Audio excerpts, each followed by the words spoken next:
High, আমি কাকন। সবাইকে আমার চ্যানেলে স্বাগতম।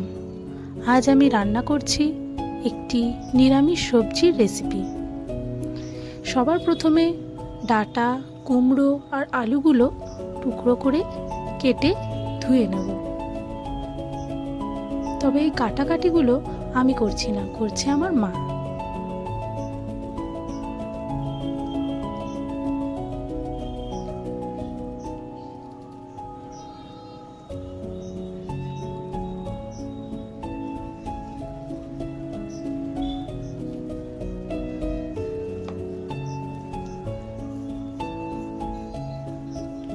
এখন কড়াইতে অল্প করে তেল দেব গরম হতে।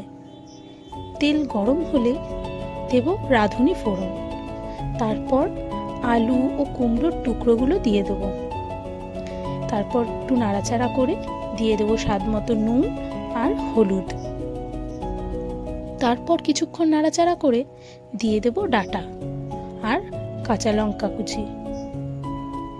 এবারে আবার ভালো করে নেড়ে একটু ঢাকা দিয়ে রাখবো সেদ্ধ হওয়ার জন্য।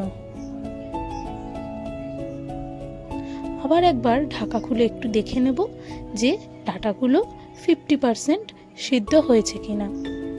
তারপরে আরেকটু নাড়া দিয়ে দেব পরিমাণ মতো জল। আপনারা যে যেরকম ঝোল রাখতে চান সেই বুঝে জল দেবেন।